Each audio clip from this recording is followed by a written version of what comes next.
ये है 2021 का क्वेश्चन, सीडीएस में पूछा गया है। सेम क्वेश्चन उठा के 2025 में डाल दिया है। आत्मसम्मान आंदोलन, आत्मसम्मान आंदोलन। नेक्स्ट चलो, ये क्वेश्चन 1997 में पूना पैक्ट। नेक्स्ट क्वेश्चन 2025 में सेम थीम उठा के 2025 में। नेक्स्ट क्वेश्चन देखो, सीडीएस 2024 में सेम क्वेश्चन उठा के यहाँ से थीम लिया था असहयोग आंदोलन, यहाँ से असहयोग आंदोलन। चलो नेक्स्ट क्वेश्चन पे, इसी क्वेश्चन से उसने थीम रिपीट किया था असहयोग आंदोलन से 2025 में। यहाँ पे देखो, ये question as it is repeat है। UPSC 2016, UPSC 2025। यहाँ पे क्या कह रहा है, मध्यकालीन भारत में अर्घट्टा के बारे में पूछ रहा है। यहाँ पे देखो, ये सिंचाई के काम आने वाला अर्घट्टा। नेक्स्ट क्वेश्चन देखो, यूपीएससी सीडीएस 2024, ये चोल राजा के बारे में बोल रहा है। यहाँ पे राजेंद्र प्रथम, यहाँ पे देखो यूपीएससी सीएसई, यहाँ पे राजेंद्र चोल के बारे में पूछ रहा है। ये जावा सुमत्रा ये दे दिया था, थोड़ा सा 2 लाइन ज़्यादा बढ़ा के दे दिया ताकि बच्चा उलझ जाए। नेक्स्ट क्वेश्चन देखो, यहाँ पे यूपीएससी सीआईएसएफ में पूछा था। ये क्या पूछ रहा है कि अटलांटिक संधि वो नाटो के बारे में। नाटो के लिए यहाँ पे ऑप्शन दे रखा था, यहाँ पे निगेटिव ऑप्शन दिया था, लेकिन यहाँ पे पूछ दिया 2025 में। इसी क्वेश्चन से थीम उठा के रिपीट कर दिया कि नाटो के कितने सदस्य देश थे इसमें। इसी क्वेश्चन का थीम बना दिया था। नेक्स्ट क्वेश्चन देखो, यहाँ पे देखो यूपीएससी सीआईएसएफ 2022, और यहाँ से बिम्स्टेक के बारे में पूछा था। ये क्वेश्चन का थीम यहाँ पे बना दिया 2025 में। तो आप यहाँ से क्या समझ रहे हो, अगर आप यूपीएससी के पीवाईक्यू को सिर्फ करके चले जाओगे, यूपीएससी पीवाईक्यू 40,000 पीवाईक्यू को अगर आप लगा लोगे तो आपका प्रीलिम्स 100% श्योर हो जाएगा।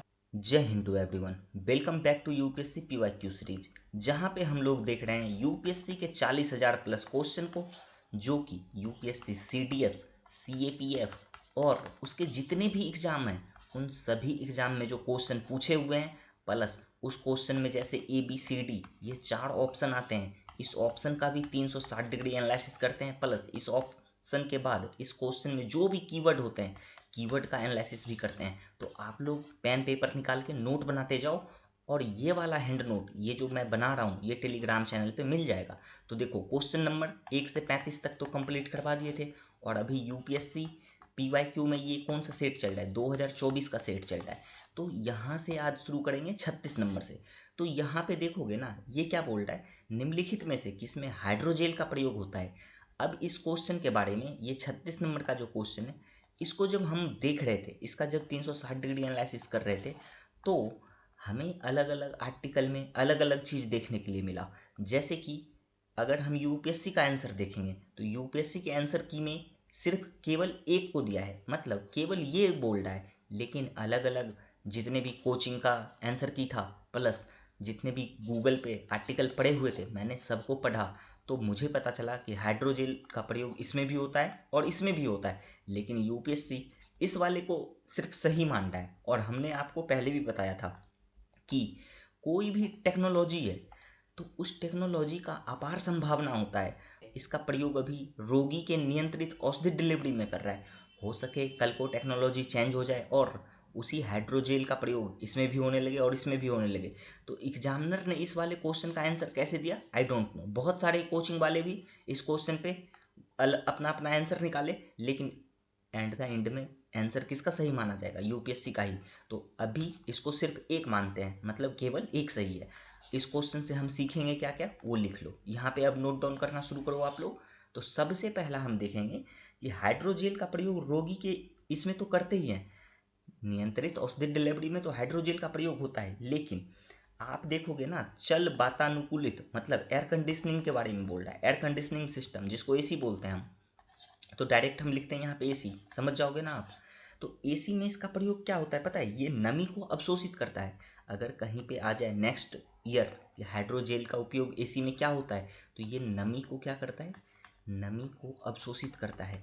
और ये नमी को अवशोषित करने के बाद आर्द्रता नियंत्रण में ये क्या हो सकता है, उपयोगी हो सकता है। आर्द्रता मतलब ह्यूमिडिटी जो होता है ना एसी चलाने के बाद, उसमें भी ये उपयोगी हो सकता है। जहाँ तक हमने गूगल चैट जीपीटी का सहारा लिया तो हमको ये सारे पॉइंट मिले, लेकिन यूपीएससी इस वाले को सही माना है। और औद्योगिक स्नेहक का विडंजक मतलब इंडस्ट्रियल में क्या करते हैं, लुब्रिकेंट का उपयोग करते हैं, क्योंकि जब इंडस्ट्रियल एरिया में जाओगे तो वहाँ पे ना मशीन के घर्षण से टूट फूट होता है, तो टूट फूट में इसका प्रयोग करते हैं।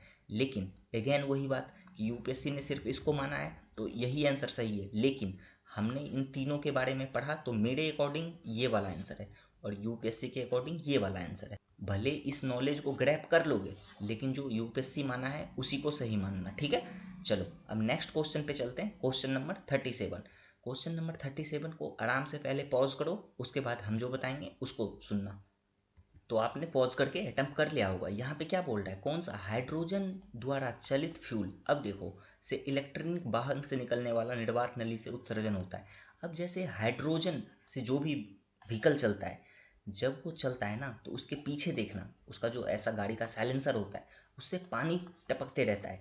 क्यों टपकता है कि जब हाइड्रोजन ऑक्सीजन से अभिक्रिया करता है तो क्या बनाता है वो, H2O, ठीक है। हाइड्रोजन जब ऑक्सीजन से अभिक्रिया करता है तो हाइड्रोजन का 2 अणु और ऑक्सीजन का 1 अणु मिलकर क्या बना देता है, H2O बना देता है। तो जलवाष्प इसका क्या हो जाएगा, सही आंसर हो जाएगा। चलो नेक्स्ट क्वेश्चन पे चलते हैं। नेक्स्ट क्वेश्चन क्या कह रहा है, नेक्स्ट क्वेश्चन देखो, ये बोल रहा है हाल ही में पंप्ड स्टोरेज हाइड्रो पावर, पहले इसको समझते हैं इसका उपयोग कहाँ पे होता है, ठीक है।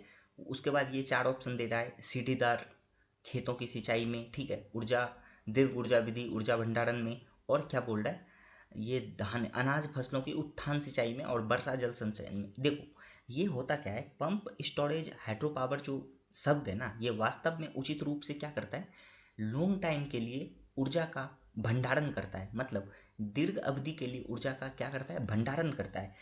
लेकिन ये होता क्या है, अलग अलग ऊंचाई, जैसे कोई एक ऊंचाई ए है, यहाँ पे कोई ऊर्जा का भंडारण क्या है, एक ऊंचाई बी है, यहाँ पे कोई ऊर्जा का भंडारण क्या है।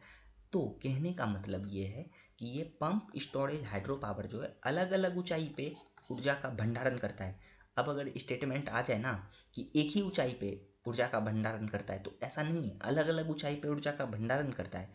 और ये दोनों जो जल भंडार का, ये जो इसमें मान लो जल का भंडार किया है, तो इससे क्या करता है, ये फिर टरबाइन को घुमाता है। इससे मान लो यहाँ से जल का एक कोई प्रवाह है, यहाँ से पानी को गिराया और यहाँ पे एक कोई टरबाइन लगा हुआ है ऐसा। अब इस पर जब पानी गिरता है तो ये टरबाइन घूमने लगता है, और जैसे टरबाइन घूमता है तो क्या होता है, बिजली उत्पन्न करता है, ठीक है ना, समझ गए, क्या करता है, ये बिजली उत्पन्न करता है।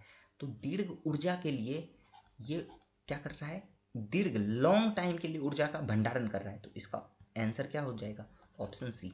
चलो नेक्स्ट क्वेश्चन पे चलते हैं। नेक्स्ट क्वेश्चन क्या कह रहा है, मेम्ब्रेन बायोरिएक्टर की चर्चा प्रायः किस संदर्भ में की जाती है। मेम्ब्रेन बायोरिएक्टर, अभी आप लोग के घर में अगर देखोगे तो एक चीज़ लगा होगा, आरओ। आरओ नाम सुने हो ना, वो वाला जो फिल्टर वाटर वाला आता है, एक्वा आरओ, ऐसा बहुत सारे कंपनी का आता है। तो उसमें भी ये मेम्ब्रेन लगा रहता है, वो पानी की सफाई के लिए, पढ़ना उस आरओ वाले पे ना वो लिखा रहता है। अभी देखो ये क्या कह रहा है, इस क्वेश्चन को पहले समझते हैं। मेम्ब्रेन बायोरिएक्टर की चर्चा प्रायः किस संदर्भ में की जाती है। अब एक बात बताओ, अगर आप देखोगे, अभी तुरंत बताए थे कि ये एक्वा वाला जो वाटर आता है, वो वाला घर में जो लगा रहता है आरओ, पानी टैंक वाला, तो उसमें क्या होता है, अवशिष्ट पानी जितने भी होते हैं उसको क्या करता है, जल शोधन करते हैं। तो इसका आंसर क्या हो जाएगा, आंसर डी हो जाएगा।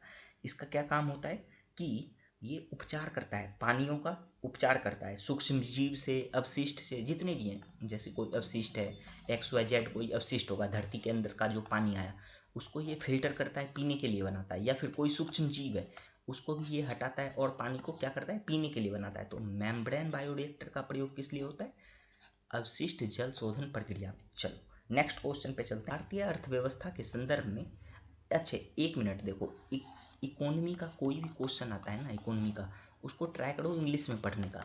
अभी क्या बोल रहे हैं, इंग्लिश में क्यों पढ़ोगे, क्योंकि ऐसे ऐसे शब्द आ जाएंगे ना, जैसे देखो यहाँ पे क्या है, कोलेटरल बोरोइंग, और इसका हिंदी देखो कैसा लिखा है, ये संप्राकृतिक उधार लेन देन, तो कितना क्लिष्ट है ना। और कोलेटरल बोरोइंग कितना वो ईजी है, एंड लैंडिंग।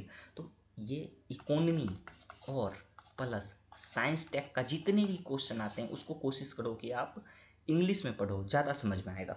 तो जैसे ही इस क्वेश्चन को देखोगे, ये क्या बोल रहा है, collateral borrowing and lending obligation, ठीक है।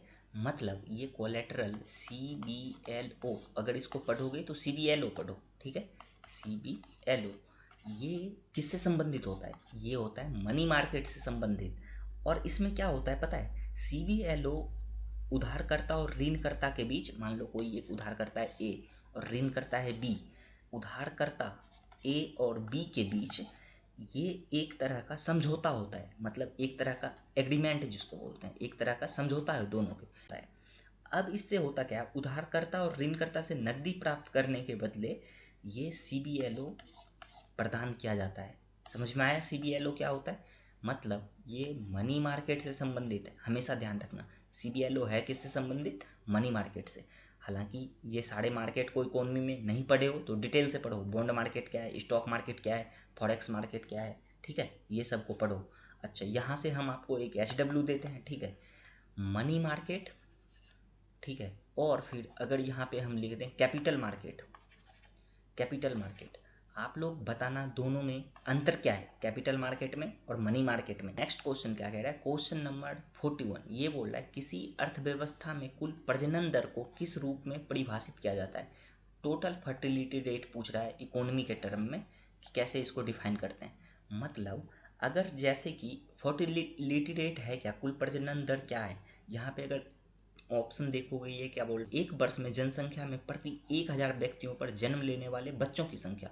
फिर बोल रहा है किसी दी गई जनसंख्या में एक दंपत्ति के जीवन काल में उनमें से जन्मे बच्चों की संख्या और जन्म दर घटा, मतलब माइनस की बोल रहा है, माइनस मृत्यु दर। फिर बोल रहा है एक महिला के गर्भ धारण आयु, मतलब चाइल्ड बोरोइंग एज, जब वो प्रेग्नेंट होता है के अंत तक उससे जीवित बच्चे की औसत संख्या। मतलब ये क्वेश्चन को पहले समझो, क्वेश्चन कह क्या रहा है, कुल प्रजनन दर के बारे में बोल रहा है।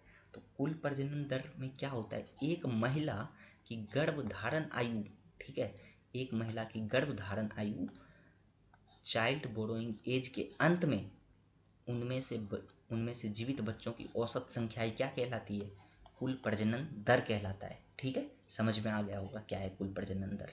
ये सब कुछ नहीं है, एक वर्ष में ये सब गलत है, ये भी गलत है। इसका राइट आंसर क्या हो जाएगा, राइट आंसर हो जाएगा डी। चलो नेक्स्ट क्वेश्चन पे चलते हैं। नेक्स्ट क्वेश्चन है 42।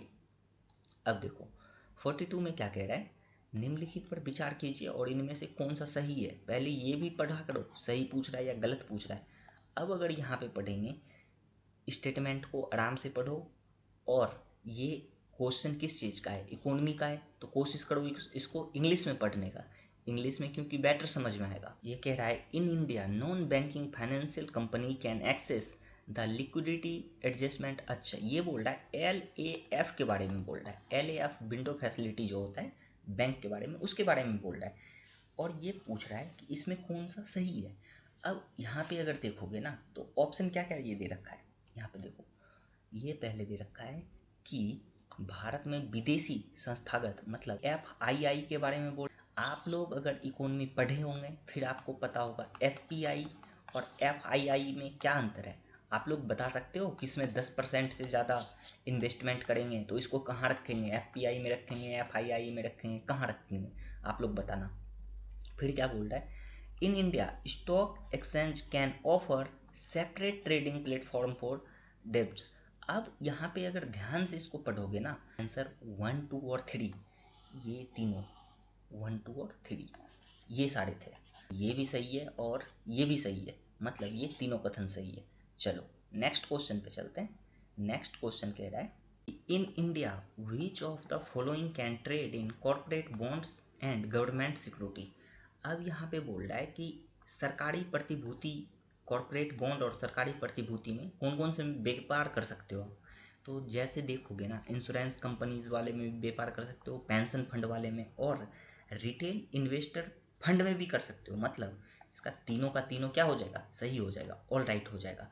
अब आप लोग का काम क्या है, जब भी आप मनी मार्केट पढ़ोगे, सिक्योरिटी वो स्टॉक मार्केट पढ़ोगे, तो वहाँ पे जब पढ़ोगे तो इस वाले क्वेश्चन को ध्यान में रखना कि यूपीएससी ने यहाँ से क्वेश्चन पूछ रखा है।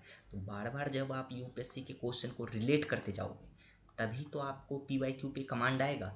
ठीक है, हालांकि आप लोग कोई भी क्वेश्चन सोल्व करते हो उसको पहले पॉज किया करो और फिर से सोल्व करो खुद से, फिर जब हम बताते हैं तो देखो कैसे सोल्व हो रहा है। ठीक है, और इकोनॉमी के लगभग क्वेश्चन में आपका नॉलेज काम आएगा, नॉलेज और कॉन्सेप्ट काम वो है, क्लियर है, तो आप क्वेश्चन कर ले जाओगे। चलो नेक्स्ट क्वेश्चन पे। नेक्स्ट क्वेश्चन क्या कह रहा है, देखो ये कह रहा है कंसीडर द फॉलोइंग स्टेटमेंट के बारे में बोल रहा है, और ये बोल रहा है कि इनमें से लिखित इंस्ट्रूमेंट किसे माना जाता है। वित्तीय लिखित इंस्ट्रूमेंट मतलब फाइनेंशियल इंस्ट्रूमेंट किसको मानते हैं। तो ये क्वेश्चन आराम से पहले पॉज करो और समझो, जो आपने पढ़ा है उसको पहले रिकॉल करो कि आपको कितना याद आ रहा है। तो इसमें क्या क्या हो सकता है। पहला तो ये बोल रहा है एक्सचेंज ट्रेडेड फंड ईटीएफ वाला, तो ये हो जाएगा सही आपका। और आप एक बात बताओ, मोटर वाहन ये कहाँ से घुसा रखा है। अगर इसको पढ़ोगे, देखो इसलिए हम बोले थे क्वेश्चन को ध्यान से पढ़ो। मोटर व्हीकल को दे दे रखा है, मोटर वाहन को, तो ये तो होने से रहा। क्योंकि पूछो ये क्यों नहीं होगा, क्योंकि इसको कैसे आप वित्तीय लिखित इंस्ट्रूमेंट कैसे मानोगे। तो मोटर वाहन यहाँ पे नहीं होगा।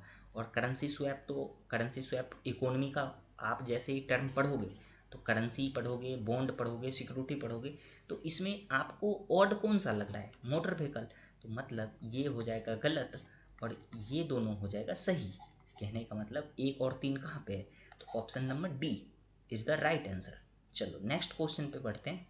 अब नेक्स्ट क्वेश्चन भी क्या कह रहा है कि विथ रेफरेंस, ये रेफरेंस दे रहा है of the sector of the Indian economy consider the following pairs. अब इसमें कुछ यहाँ पे दे रहा है, सेक्टर दे रखा है और यहाँ पे दे रखा है उसका आर्थिक गतिविधि। अब यहाँ से आपको चूज करना है कौन सा सही है और कौन सा गलत है। पहला देखो, कृषि उत्पाद का भंडारण, इसको बोल रहा है कि ये द्वितीय सेक्टर है, जबकि ये द्वितीय नहीं, ये कौन सा सेक्टर है, थर्ड, मतलब तृतीय सेक्टर है। क्योंकि आप किसी चीज़ को भंडारण कर रहे हो। हालांकि यूपीएससी इसका यही आंसर दिया है, और कितने कोचिंग वाले इसके पीछे वो कर रहे थे कि कृषि का ये प्रोडक्ट है, इसको भंडार कर रहे हैं, तो इसको कौन से सेक्टर में रखना चाहिए, प्राथमिक या द्वितीय सेक्टर में, लेकिन ये तृतीय सेक्टर का है, तो ये ध्यान रखना।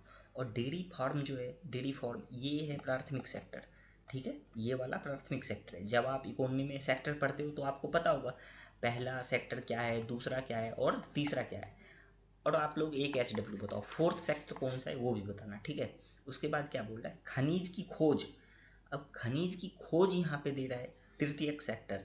खनिज को आप खोज ही रहे हो ना, मान लो कोई मिनरल और है तो उसको आप सिर्फ सर्च कर रहे हो कि यहाँ पे है या नहीं है।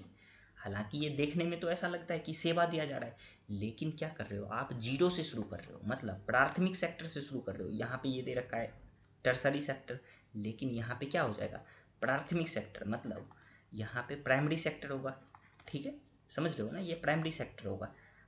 और ये वाला टर्सरी जो दिया है ये गलत है, यहाँ पे भी होगा कौन सा सेक्टर, ये प्राइमरी सेक्टर होगा। और कपड़े की बुनाई ये तो सही है, ये द्वितीय सेक्टर होगा। तो कहने का मतलब option B is the right answer. चलो आज की क्लास को यहीं पे रखते हैं, और हम छोटा छोटा क्लास इसलिए रखते हैं ताकि आप लोग देखोगे। कहने का मतलब हम 1-2 घंटे का भी क्लास रख सकते हैं। आप लोग कमेंट करके बता देना कि अगर 1 से 2 घंटे का क्लास चाहिए तो हम वो भी रिकॉर्ड करके रख सकते हैं, कोई दिक्कत नहीं है। और आप लोग को जैसा ठीक लगे आप बोलिएगा, नेक्स्ट वीडियो में कमेंट कीजिएगा और आराम से नोट बनाइए, पढ़ाई कीजिए। मिलते हैं आपसे नेक्स्ट वीडियो में, तब तक के लिए जय हिंद, जय भारत।